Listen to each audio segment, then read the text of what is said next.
بسم اللہ الرحمن الرحیم۔ السلام علیکم عزیز طلبہ، آج ہم غزل کے حصے میں سے پہلی غزل پڑھیں گے جو کہ حسرت موہانی کی لکھی ہوئی غزل ہے۔ اس کے لیے آپ اپنی کتاب اٹھائیں اور صفحہ نمبر 148 پہ آ جائیں۔ مزید بات کرنے سے پہلے آپ اس غزل کو مکمل سنیں اور اس کو اسی انداز میں پڑھنے کی کوشش کریں۔ مصیبت براحت فضا ہو گئی ہے، مصیبت براحت فضا ہو گئی ہے، تیری آرزو رہنما ہو گئی ہے۔ یہ وہ راستہ ہے دیار وفا کا، جہاں باد سرسر صبا ہو گئی ہے۔ میں درماندہ اس بارگاہ عطا کا، میں درماندہ اس بارگاہ عطا کا، گناہ گار ہوں ایک خطا ہو گئی ہے۔ تیرے رتبدان محبت کی حالت، تیرے شوق میں کیا سے کیا ہو گئی ہے۔ پہنچ جائے گی انتہا کو بھی حسرت، پہنچ جائیں گے انتہا کو بھی حسرت، جب اس راہ کی ابتدا ہو گئی ہے۔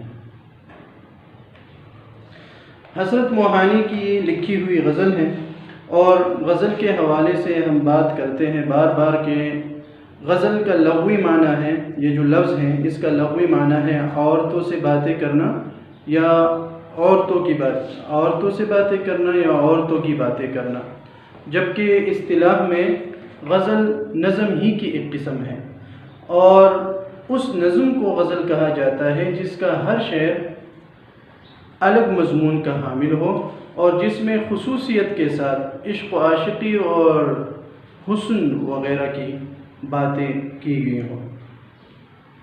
تو یہاں بھی یہ غزل، یہ اب ضروری نہیں ہے کہ یہ صرف اس صنف میں حسن و عشق کی باتیں ہوں۔ اب چونکہ غزل میں تقریباً ہر موضوع کو بیان کیا گیا ہے، لیکن خصوصیت کے ساتھ غزل ہے اسی کے لیے، یہ جو صنف ہیں یہ حسن و عشق اور عشق و عاشقی کی باتوں ہی کے لیے یہ مختص ہیں۔ بہرحال اب ہر قسم کا موضوع غزل میں بیان کیا جاتا ہے، تو اس کو آپ دیکھیں، اس کی ہم تشریح کریں گے، معنی مفہوم کو سمجھنے کی کوشش کریں گے۔ مطلع ہے، مطلع غزل کے پہلے شعر کو کہا جاتا ہے۔ مطلع، اگر آپ کو سوال آ جائے کہ مطلع کی تعریف کریں تو آپ مختصر اس طرح تعریف کر سکتے ہیں کہ غزل یا قصیدے کے پہلے شعر کو مطلع کہا جاتا ہے، اور مطلع کے لیے شرط یہ ہے کہ اس کے دونوں مصرے ہم قافیہ اور ہم ردیف ہوتے ہیں۔ تو اس کا مطلب آپ دیکھیں، مصیبت براحت فضا ہو گئی ہے، تیری آرزو رہنما ہو گئی ہے۔ مصیبت یعنی تکلیف، پریشانی، تکلیف۔ راحت فضا، راحت آپ سکون کو کہہ سکتے ہیں، آرام کو کہہ سکتے ہیں، یا بلکہ خوشی کو بھی کہہ سکتے ہیں۔ فضا کہتے ہیں بڑھنے کو، افزائیدن، افزا یعنی بڑھنا۔ راحت فضا، راحت بڑھانے والا، خوشی بڑھانے والا۔ تو یہ پہلے مصرے میں کہہ رہے ہیں کہ مصیبت براحت فضا ہو گئی ہے، کہ اب میری یہ حالت ہے کہ اب تکلیف بھی میرے لیے خوشی بڑھانے کی باعث ہے۔ خوشی بڑھ جاتی ہے مصیبت کی وجہ سے۔ اب یہ ہے کہ مصیبت جب آ جاتی ہے تو بندہ پریشان ہو جاتا ہے، بے چین ہو جاتا ہے، لیکن شاعر کو مصیبت میں خوشی مل رہی ہے۔ جب ان پہ مصیبت آ جاتی ہے، تکلیف آ جاتا ہے، تو وہ مزید اس کی خوشی بڑھ جاتی ہے۔ اور دوسرے مصرے میں پھر کہتے ہیں تیری آرزو رہنما ہو گئی ہے۔ آرزو تمنا، خواہش، رہنما راستہ دکھانے والا۔ دوسرے مصرے میں کہتے ہیں کہ تمہاری خواہش کرنا، تمہاری تمنا کرنا مجھے راستہ دکھانے یا میرے لیے رہنما بن گئی، تمہاری تمنا میری رہنما بن گئی۔ تو مطلب اس شعر کا یہ ہے، شعراء کہتے ہیں یا شاعری میں ہم سنتے ہیں، شعراء سے بار بار ہم سنتے ہیں کہ عشق مجازی جو ہے یہ عشق حقیقی کے لیے ایک سیڑھی ہے۔ عشق مجازی عشق حقیقی کے لیے، عشق حقیقی سے مراد ہے اللہ تعالیٰ سے عشق کرنا، اللہ تعالیٰ سے محبت کرنا۔ تو اس طرف اشارہ ہے، شاعر اسی طرف اشارہ کرتے ہیں کہ تمہاری آرزو یا تمہاری محبت میرے لیے راستہ دکھانے والی ایک چیز ہے۔ میں نے تم سے محبت کی تو یہ میرے لیے سیڑھی بن گئی اور میں عشق حقیقی تک پہنچ گیا۔ اب عشق میں، محبت میں یہ ہوتا ہے کہ عاشق کو مصیبت اور تکلیف میں بھی راحت ملتی ہے۔ تو اسی میں بھی، اس شعر میں بھی اسی طرف اشارہ کیا گیا ہے کہ مجازی عشق سے ہوتے ہوئے شاعر حقیقی عشق تک قدم بڑھا چکا ہے، اس لیے اپنے محبوب سے کہہ رہے ہیں کہ اے میرے محبوب، تمہاری تمنا، تمہاری محبت یا تمہاری خواہش جو ہے یہ میرے لیے ایک رہنما ہے، اس کے ذریعے میں عشق حقیقی کی طرف بڑھ گیا ہوں۔ لہٰذا اب میرے لیے محبت میں جو پریشانی آ جاتی ہے، جو تکلیف، جو مصیبت آتی ہے، وہ تکلیف و مصیبت بھی میرے لیے خوشی بڑھانے والی ایک چیز ہے۔ رنج سے خوگر ہوا انسان تو مٹ جاتا ہے رنج، مشکلیں مجھ پر پڑی اتنی کہ آسا ہو گئی۔ تو محبت میں، عشق میں جب درد ملتا ہے، جب مصیبت آتی ہے، تو وہ مصیبت اور درد بھی عاشق کے لیے خوشی کا باعث ہوتی ہے، وہ تکلیف، وہ مصیبت اس کے لیے خوشی ہے۔ تو اسی طرف یہاں بھی اشارہ کیا گیا ہے۔ تو دو باتیں یہاں پہ موجود ہیں۔ پہلی بات یہ کہ محبت میں مجھے جو تکلیف ملتی ہے، محبت میں جو مصیبت آتی ہیں، وہ مصیبت اور وہ تکلیف بھی میرے لیے خوشی کا باعث ہے، اس سے میری خوشی بڑھ جاتی ہے۔ اور دوسری بات یہ کہ تجھ سے محبت، تمہاری تمنا، تجھ سے ملنے کی خواہش اور یہ جو تم سے محبت میں نے کی ہے، یہ میرے لیے رہنما ہے، اسی سے ہوتے ہوتے میں عشق حقیقی تک پہنچ گیا ہوں۔ پھر دوسرا شعر ہے، یہ وہ راستہ ہے دیار وفا کا جہاں باد سرسر صبا ہو گئی ہے۔ دیار وفا، دیار کہا جاتا ہے شہر کو، وفا سے مطلب یہ وفا کرنا، یعنی یہ مرکبی اضافی ہے۔ دیار وفا، وفا کا شہر، تو یہ کہتے ہیں یہ وہ راستہ ہے دیار وفا کا، دیار وفا کا راستہ وہ راستہ ہے، وفا کے شہر کا راستہ وہ راستہ ہے جہاں باد سرسر، جہاں پہ باد سرسر، باد سرسر یعنی تیز ہوا یا آندھی صبا ہو گئی ہیں، اور صبا صبح کی خوشگوار ہوا یا بہار میں چلنے والی خوشگوار ہوا کو صبا، باد صبا کہا جاتا ہے۔ تو یہ کہتے ہیں کہ وفا کے شہر کا جو راستہ ہے وہ راستہ ہے جس راستے پہ آندھی بھی، باد سرسر بھی صبا میں بدل جاتی ہیں۔ تو شعر کا مطلب یہ ہوا کہ محبت میں وہی بات ہے کہ محبت میں جو تکلیف آتی ہے، وہ تکلیف بھی عاشق کے لیے راحت ہوتی ہے، وہ تکلیف بھی عاشق کے لیے خوشی کا سبب بن جاتی ہے۔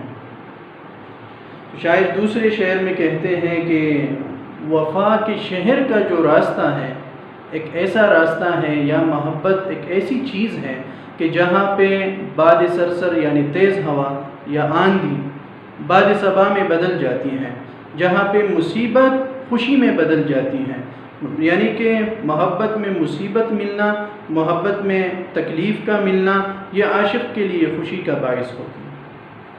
تیسرے شعر میں کہتے ہیں، میں درماندہ اس بارگاہ عطا کا، میں درماندہ اس بارگاہ عطا کا گنہگار ہوں ایک خطا ہو گئی ہے۔ درماندہ، درماندہ در کو چھوڑا ہوا، بچھڑا ہوا، بچھڑا ہوا کہہ لے یا جدا، بارگاہ عطا، عطا کرنے والا، عطا کرنے والے کی اس کا دربار، یعنی بارگاہ عطا سے یہاں ہم مراد لیں گے اللہ تعالیٰ کا دربار۔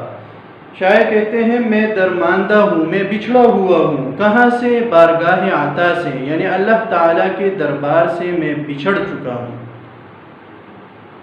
گناہ گار ہوں۔ تو یہ میں نے گناہ کیا ہوا ہے کہ میں اللہ تعالیٰ کے دربار سے بچھڑ گیا ہوں، اس سے جدا ہو گیا ہوں، اس سے دور ہو گیا ہوں، لہٰذا میں گناہ گار ہوں، اور گناہ گار ہونے کی وجہ سے اس واسطے میں کیا مجھ سے یہ خطا ہو گئی ہے کہ میں نے اس بارگاہ کو، اس دربار کو چھوڑ دیا ہے۔ میں درماندہ اس بارگاہ عطا کا گناہگار ہوں، ایک خطا ہو گئی ہے۔ اس بارگاہ عطا کا میں درماندہ ہوں، میں نے اس دربار کو، میں نے اللہ تعالیٰ کے دربار کو چھوڑ رکھا ہے، میں بچھڑ گیا ہوں اللہ تعالیٰ کے دربار سے، اور اسی وجہ سے میں بہت بڑا گنہگار ہوں، اور یہ مجھ سے بہت بڑی غلطی ہو گئی ہے، مجھ سے خطا ہو گئی ہے۔ یعنی شاعر اللہ تعالیٰ سے یہاں معافی مانگ رہے ہیں کہ میں معافی مانگتا ہوں کیونکہ مجھ سے یہ خطا ہو گئی ہے کہ میں آپ کے دربار سے بچھڑ گیا ہوں، جدا ہو گیا ہوں۔ اگلے شعر میں کہتے ہیں، تیرے رتبہ دان محبت کی حالت تیرے شوق میں کیا سے کیا ہو گئی ہے۔ تیرے رتبہ دان محبت، رتبہ دان محبت، رتبہ دان، رتبہ جاننے والا، رتبہ پہچاننے والا، مرتبہ پہچاننے والا، رتبہ دان محبت، محبت کا رتبہ جاننے والے۔